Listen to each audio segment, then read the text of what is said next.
Hi, my name is Aideen Carhan, and I'm a licensed clinical social worker in the state of New York and an extension associate at the K. Lisa Yang and Hockey Tan Institute on Employment and Disability at Cornell.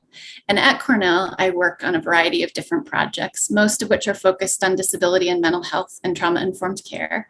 And I'm also a clinician outside of Cornell working with individuals and families. I'm delighted to be partnering with Transcend on a new two-part series for professionals on the topic of wellness, which is near and dear to my heart. I don't know about you, but for myself and my colleagues, the term wellness has taken on a whole new meaning as we recover from the last couple of years.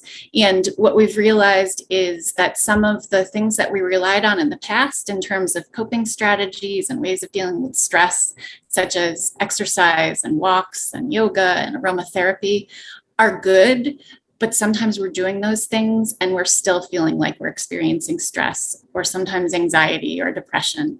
And so what I realized is that as a clinician, when I work with individuals and we come up with a treatment plan, it's never a one size fits all, and it's never just one approach. It's usually a treatment plan, and we look at a variety of different steps that can be taken in multiple areas of the person's life.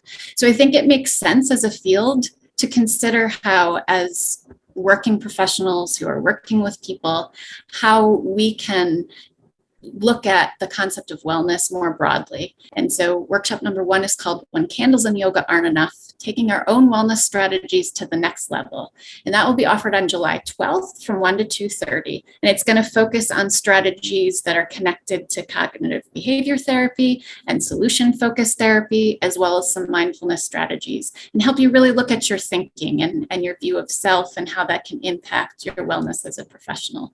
And then for workshop two, Modeling the Way, we're going to talk about how we can take that to the next level and model what we are learning about ourselves and our own wellness to individuals with disabilities. And so we're going to talk about specific strategies you can weave into engagement and work with individuals to help them understand the symptoms of mental health and also to regulate emotions.